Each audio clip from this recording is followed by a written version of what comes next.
Our veterans need your support. Foxfield Farm for a Recovery Mission is a not-for-profit organization that has been established to provide an equestrian groundwork training program for U.S. veterans with PTSD and related issues incurred through military service. This curriculum will be offered at absolutely no cost to any veteran participating in the program. This foundation will also incorporate the repurposing of rescue horses and locating new, responsible owners. The synergy of the work invested by the veterans to aid the recovery of these horses is equitably therapeutic. Please go to our website to be a supporter, www.foxfieldrecoverymission.org. Thank you.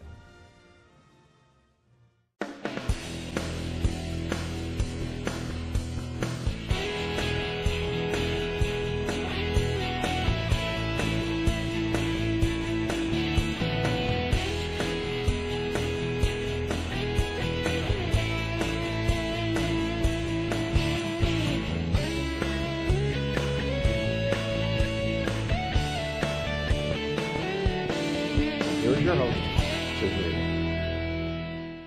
Hello, and thank you for joining me. We are in Hartford today to visit with my guest, Dr. John F. Rodis, President, St. Francis Hospital and Medical Center, a member of Trinity Health of New England. It's a pleasure to be with you again, Dr. Rodis. Thanks for having me on, Susan. There are many things we can talk about, but one of the key things we need to know is an update on Trinity Health. You have a partnership, an umbrella of that. If you can broaden that out. Well, it's been about a couple of years now. We've become part of Trinity Health, which is a national organization. It's actually the second largest not-for-profit healthcare organization in the country. More than 90 hospitals spread out in 22 states. And it's a great organization, you know, committed to the same values that St. Francis was committed to beforehand. And we're excited to be part of Trinity Health. Trinity Health divides their 90-plus hospitals into regions and 22 regional health ministries. Our regional health ministry is called Trinity Health of New England, which originally included Mercy Medical Center up in Springfield, Massachusetts, and the Providence Behavioral Health Hospital up there. And then when we joined, that with us came along Mount Sinai Rehab Hospital, of course St. Francis, and then more recently Johnson Memorial, and most recently now St. Mary's in Waterbury. So now it's that 5 hospitals are what forms Trinity Health of New England, and all the doctors and all the staff, of course, and part of the larger system of Trinity Health. Yes. Well, there are some obviously benefits to this association and this umbrella way of working, if you will. So you have commonalities in, I guess, better budgetary purchasing overall. Would you say that would be one of the things? And, yeah. I mean, what do you see as some of the key elements of making this relationship and this overall? Well, and of course you've seen throughout the state and the country, hospitals have merged and consolidated. When I first came to Connecticut 30 years ago, there were 31 acute care hospitals. Each town had a hospital or 2 or 3, and there were no real systems. Now you're down to a few systems in this state. Why do hospitals merge? And I think we fall into that same category. We were standalone. Merging with Trinity gives several advantages, I would say. Number one, access to capital, which I think is a challenge for any hospitals. Hospitals are very capital-intensive organizations. The buildings we're sitting in cost a lot of money to maintain. Yes. And going out into the capital markets to borrow money becomes more challenging when you're a freestanding hospital as opposed to part of a large AA rated system that can go out and get that capital at a lower interest rate. So that's one reason. I think secondly, and also importantly, is the purchasing power you now have. You're talking about a large organization with 130,000 employees across the country. So when you buy pencils, you can buy them at a lower per unit cost. So everybody benefits from that, have a lower cost structure. And I think thirdly, and probably most importantly, is there's intellectual capital that you get. So all of a sudden, I have 90 other hospital presidents to talk about, and all of our vice presidents and directors have 90 colleagues around the country to talk to about to get best practices. So we don't have to learn the hard way and do process improvement over years to improve. We say, hey, who has this figured out? How have you done it? Let's learn from them. And that's the exciting part, I think, the most exciting part for me, is so we can kind of really jumpstart and Yes. leapfrog what natural process would have been. Yes. Well, here's what I think is the interesting point. All at the same time that this has happened, and you talked about, you know, the patient care and what's best practice and so forth. You, being a doctor, you are the first doctor in the 118 years of St. Francis Hospital to actually become the president. And that, you had the on-the-job training. You know what the patient is looking for. And in particular, I know that you have a central here, the Women's Health Care Center, for which a great deal of effort and money and time was put into to put together, and I want you to flesh this out for us exactly what it means. But you were in women's health, that was your whole bailiwick when you were a doctor. Correct. So you have that understanding, you have that compassion. So give us a little bit of information on that Women's Health Care Center. Well, you know, thank you for asking the question. Yeah. You're touching a soft spot for me Yeah. as having a mother and two sisters and three daughters and practicing OB/GYN my whole career. Right. I'm particularly sensitive, I guess you would say, to women's health Empathetic. issues. Maybe empathetic. I'm not sure about the empathetic, but certainly sympathetic. But the truth be told, I think women are important to the healthcare system. They're the drivers of healthcare decision making for their families, and you know, we're very, very committed to women's health in general and here in particular. As the former chair of the Department of OB/GYN here, I was committed to making this the best experience for women and making women in this community think of St. Francis as a place to go. As an example, to your point, the Carl Krapek Comprehensive Women's Health Center, which is, you know, just outside my office here, is a state-of-the-art facility with a beautiful, nurturing, comfortable environment where women could valet park, walk in, and have a mammogram or bone densitometry study and get a result before they walk out the door, as opposed to waiting, as I'm sure you can relate in the old days, where someone will call you in a week or two and let you know if your result was normal or not, and you're sitting home worried about a result. That's crazy. So we wanted to avoid that and make it comfortable, not just the environment, not just the technology of state-of-the-art equipment, but from the service point of view, make it easy, convenient, and immediate results. Heaven forbid there's something wrong, they find a lump, or there's a mass, or you need an ultrasound. Can address it right have away. it done right then and there, not, oh, come back, we'll have you come back in a week to have now your ultrasound. Have it done the same day, and heaven forbid there's something further. We have 3 fellowship-trained female breast surgeons right there available to see the patient and discuss what's going on and make a plan. And it's unbelievable facility. And as a matter of fact, we've been recognized by a national organization called Women's Choice as a #1 patient-centered patient care. Thank you very much. That's top 100 in the country for providing great service to women and the patient experience. Well, there's another element to it too, because it's not only, you have perhaps the situation where a woman has a problem and they need to address that, but then there's the stress and the strain that's put on. And stress, as far as I'm concerned, my personal opinion is stress is what causes many of our physical problems. So once you have, as you said, this layer of stress, now I have to go home and wait a week, can create other problems. You get a headache, or you can't sleep, or whatever else may occur to you while you're waiting in that week. So now that little health aspect has been, and then maybe they're not as good a mother, or they're not as patient, or they're, you know, or they don't, because they're waiting for the answer on that. What will it be? So you take that stress away, and you've improved their health just from an emotional point of view. Oh, I would agree, and I think to that point, we actually have integrative medicine services built right into the Comprehensive Women's Health Center. So you can get a massage while you're there, for example, to help in that, because just coming in for those kind of tests can be stressful, to your point. So it's not just the waiting for the result, just waiting to have the test done. So why not have it done in a nice environment? And there's also other services. So let's say your sister is diagnosed with breast cancer, or an aunt is diagnosed with breast cancer, and you have now concerns. What does that mean for me? We have genetic counselors there that can sit down and go over the risks for you as an individual patient and come up with a tailor-made screening that best fits you based on your risk factors. Maybe there's some blood tests involved. Am I a BRCA1 gene carrier that puts me at higher risk? So we provide all the services right there in that same facility. You know, you get answers. You can talk to one-on-one to someone, and you can ask the questions and get the answers. Exactly. And no question is stupid. Exactly. And Absolutely. I think that compassion is immensely rewarding. Well, now you do have other affiliations too. You have the other partners and so forth, but you have affiliations with UConn and Quinnipiac and University of St. Joseph and so forth. And how do those fit into the Well, those are very important to our mission. A big part of St. Francis history relates to education. And we've had residents, medical students and residents and fellows here for many of our 100-plus year history. And those relationships are important to us for multiple reasons. They serve to keep us all at the top of our game.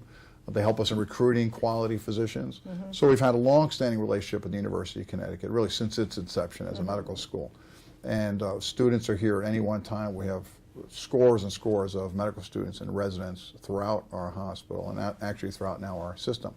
We also have relationships with Quinnipiac. Quinnipiac is a relatively new medical school, but not a new university in the state of Connecticut. A great deal of research done there too. Absolutely, the research they have nursing school, they have a physician's assistant school, they have pharmacy school. So we've had relationships with them with all of their components over the years. We've now formalized that into a broader scale arrangement with both their medical school and the entire school actually. So we're a major teaching site for Quinnipiac as well as the University of Connecticut.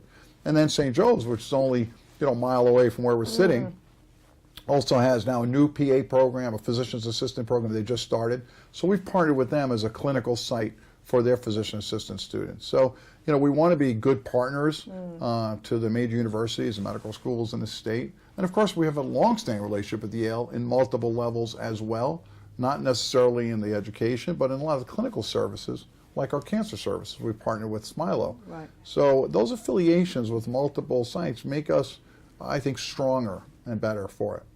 Well, now on the other side of the ledger, you have, I won't call it competition, but it is something that you have to be monitoring and seeing what's going on. There are more insurance companies that are buying doctors' practices. Is that, how does that, give us a little bit of insight into that situation? Yeah, I know, it's a great question, Susan. Just like hospitals have kind of merged over time and becoming part of larger systems like here at St. Francis, doctors are going down the same and somewhat parallel path. So the old, the doctor who came out of medical school, hung up a shingle and opened up his office, that's becoming somewhat anachronistic. You don't see a lot of that today. Doctors first start forming groups. The groups started amalgamating to form larger groups, and now some of those very large groups are now being bought actually by insurance companies, or many of the physicians are being employed by hospitals. So that's been the trend over the last decade or so, and I don't think that trend is going to reverse itself anytime soon. Now, how does that actually impact you? More people go there, and you end up with, how is that having an impact on the hospital itself? Well, it's a great question. I think when the hospitals employ physicians, you would like to think of it, or I would like to think of it as more of an integrated healthcare delivery system. So you see the doctor, if you have to come into the hospital, if you have to come back to the doctor or to home, we can collaborate, coordinate the care between our post-acute care services, between the doctor and the hospital to make it a smooth transition in an integrated fashion. I think when the insurance companies employ the doctors, the concern you start to have there is that that they'll steer, if you will. They have leverage now. They can start steering both the patients towards lower cost services, lower cost drugs, lower cost, and outpatient services versus hospital-based services, which isn't all bad, but that could have a significant negative financial impact to the hospitals. Well, talking about fiscal impact and monetary impact and so forth, we have, obviously healthcare in general is a big subject for everyone and a great concern. And Congress is now in the middle of trying to determine what they're going to do about Obamacare, what they're going to, whether they're going to keep parts of it, whether they're going to just repeal it, and so forth. So in this interim, are you seeing the ongoing issues that have been have resulted for Obamacare, and do you see this as a difficult transition period now while there's a hiatus as to what's going to happen? And then, having said that, if going forward we have a federal budget which will have an impact on health care, then we have our local budget for Connecticut and obviously each individual state going.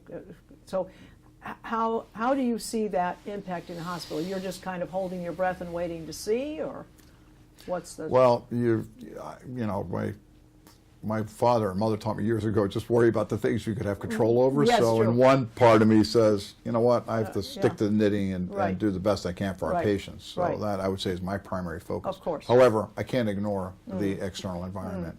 And it is particularly challenging right now. It's actually at the city, state, and federal level. Hartford is having its own financial challenges, as you know.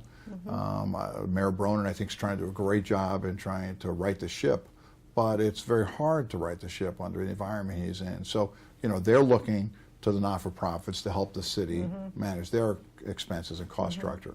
At the state level, to your point, we're operating without a budget right now. Right. The governor has made it clear that he's not going to continue the payments to the supplemental payments to hospitals, but they haven't done anything about the tax that they've so they're taxing the hospitals, but they're not giving any money back to the hospitals, which is particularly challenging for any of the hospitals. Yeah, I mean, does does it have an impact then? I mean, does it mean you have to give fewer services, or you have to reduce your employee levels, or I mean, how do you absorb that? Well, that's a real problem because we're not for profit. Any money we ever generate in profit, which by the way is a slim margin in a business this size anyway, we put back into the organization. It could be salaries for our staff, it could be services for our patients, for the community, and when part of that's cut out, you have to make it up somewhere. We can't move the hospital to a different community. No. So I'm fixed here in our community with this payer mix that we have, so I have to make do. Which means at some point something has to give. So you either have to reduce services, or you have to cut costs in any way you can. And it's not that easy to cut costs because you know we're bound by law and frankly by just mission to provide service to anybody who walks in our doors, whether they have insurance or not. And one of the consequences of the Affordable Care Act was because of the expansion of the Medicaid pool. In Connecticut, for example, we went from about 500,000 Medicaid recipients to 750,000. No, okay, so I guess the natural question would be is what incurs that? Why did we have more people? Is it because they just don't have insurance coverage, or they're an aged population on a fixed income, or what causes that? Well, what happened with the expansion, the way the expansion worked was they lowered the limit, or they raised, I should say, how much money you could make before you could qualify. So more people were now eligible to qualify for. So for people who are making relatively low incomes, now became qualified for Medicaid where they couldn't before. So those people who are living hand to mouth and probably foregoing just health insurance now had an opportunity to get health insurance through Medicaid. So that was actually good because now they had something, some coverage. The problem right now is what's happening is at the federal level, the part of the way that all worked is the insurance companies took some of that risk by creating these products that the state has for their insurance product. And the federal government create a risk pool of money. They said, listen, don't worry, you won't lose your shirt if you're an insurance company providing insurance to the citizens. We'll buffer you with that. But they keep threatening that we may not pay into that risk pool, which is making it very challenging now for the insurance companies to provide those insurance for the citizens. So they don't have that so-called individual insurance product. So when they talk about Obamacare's failing, part of it is it's kind of being made to fail by not allowing those insurance companies that flexibility. So they're making decisions today about whether they want to be in the individual exchanges for January. And it's pretty nebulous what's going to happen at the federal level. So, you know, more people are insured, that's good, but the rate at which we were paid for the services is still very low. Connecticut is one of the lowest states in the union for Medicaid reimbursements to hospitals. When I talk to my colleagues in Michigan, for example, they get reimbursed far better than us. So the costs here are reimbursed less than 50 cents on the dollar. Now that's because of their state budget handling. Correct. That's how that money comes into the state and how those dollars are doled out to the hospital. So right now, literally, it's about 43 cents a dollar. For service we provide in a hospital to a Medicaid recipient, we get back 43 cents. So that's not really sustainable. No. I mean, you've got to at least get above 50 cents. Well, and Medicare isn't a heck of a lot better, but at least it's in the 80s, 80 cents. So we've traditionally made up the difference.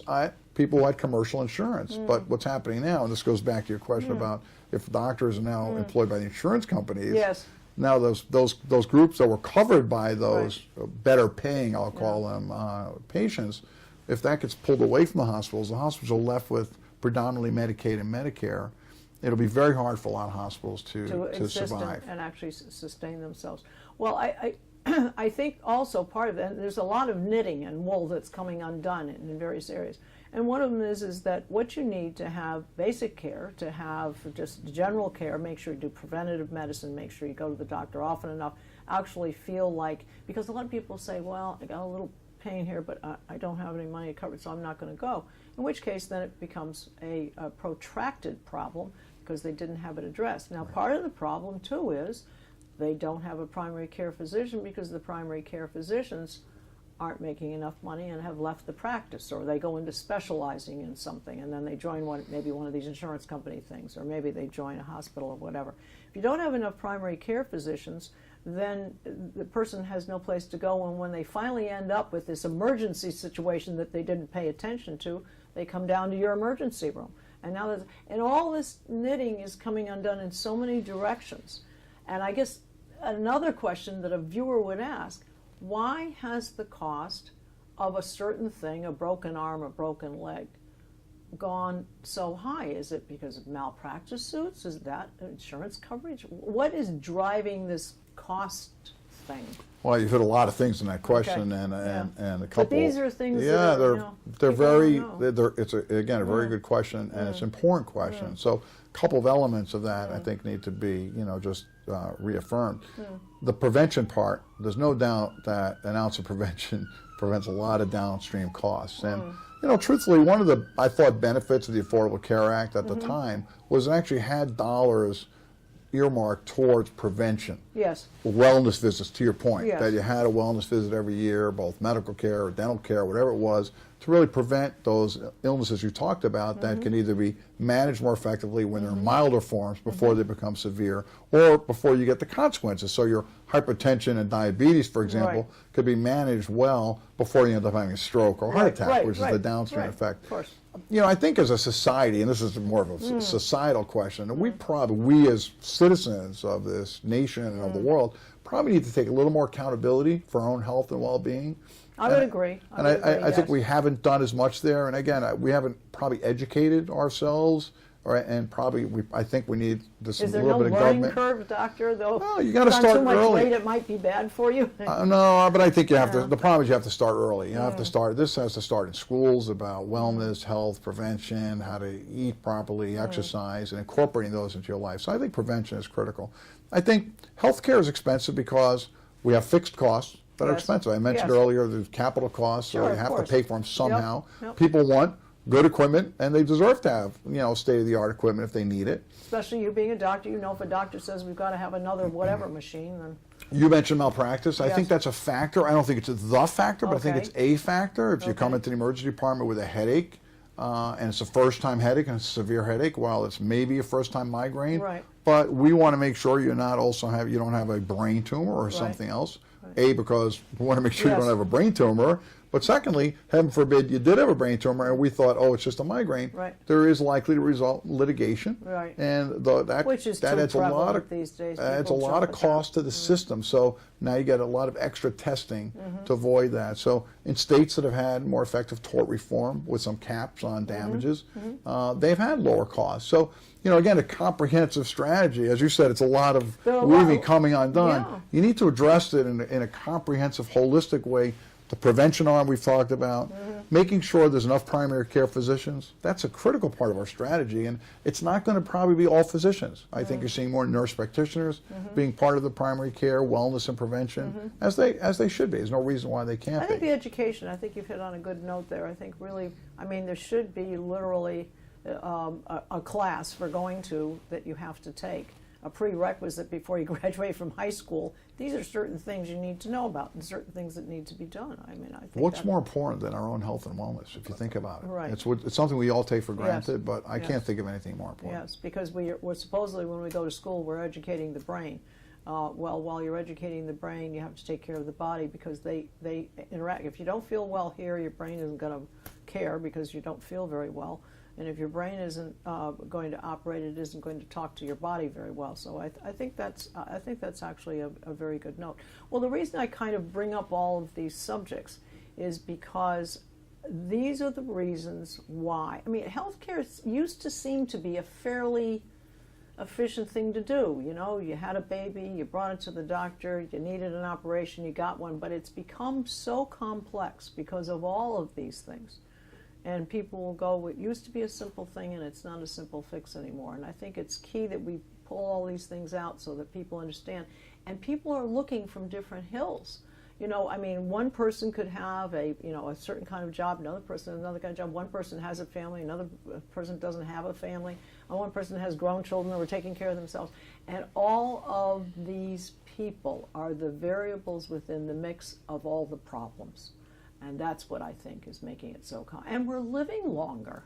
Right. That's a big factor, particularly in Connecticut. To your earlier point, not only do we have a large poor population, we only have a state of 3+ million people, right? And we have 750,000 on Medicaid. That's a problem in itself. We're also one of the older states from a demographic point of view, so you have a disproportionate amount of Medicare. Exactly. Going back to my earlier point, showing how challenging it is to make a go of it when you have that population. We are living longer. That's a huge part of the problem with. Your hat to medical. No, it's a beautiful thing, but it's one of the problems with why people keep talking about Medicare and Social Security being, not sustainable. It's because when they did it, and back when they did it in the Johnson era, it's a long time ago now. People lived at that point to 65. They didn't think people were going to live to be 80s and 90s. And our hospital has plenty of 80 and 90-year-olds, and God bless them, many of them are doing well. And they're doing well. I think they're not only for themselves, but they're there for their families, and I think the family unit is very important. So this whole thing plays in from the baby's wellness, but then having a fully integrated family where we have more generations that are involved. We have the wisdom of the generations, and we have the enthusiasm and the energy of the young. And it all comes together. And that is what I think is so key about your hospital, is because it is patient-centered, and that has become, I think, a drumbeat for your employees, and you have a culture here that really drives that home. And we congratulate you on that, because you're a leadership in many ways, what you've done here with the hospital, and I think that Connecticut thanks you. I'd like to thank you on behalf of Connecticut thank you very and much, citizens. Susan. And so with that, we've tried to cover, I think, a lot of things, a lot of points in our half hour, but what is important is that people can get information too. So I'm going to give the website, which is www.stfranciscare.org, and you can follow all of the things that they have going on here. Certainly all of the outreach programs they have, certainly ways to contact the hospital. And I very much appreciated your time, Doctor. It's been a pleasure to be here. Thank you so much. Pleasure to be with you Really again. appreciate it. And I'd like to remind my viewers that you can see all of our programs on www.ctvalleyviews.com. This is Susan Regan. Thank you for joining me in bringing proof to the people.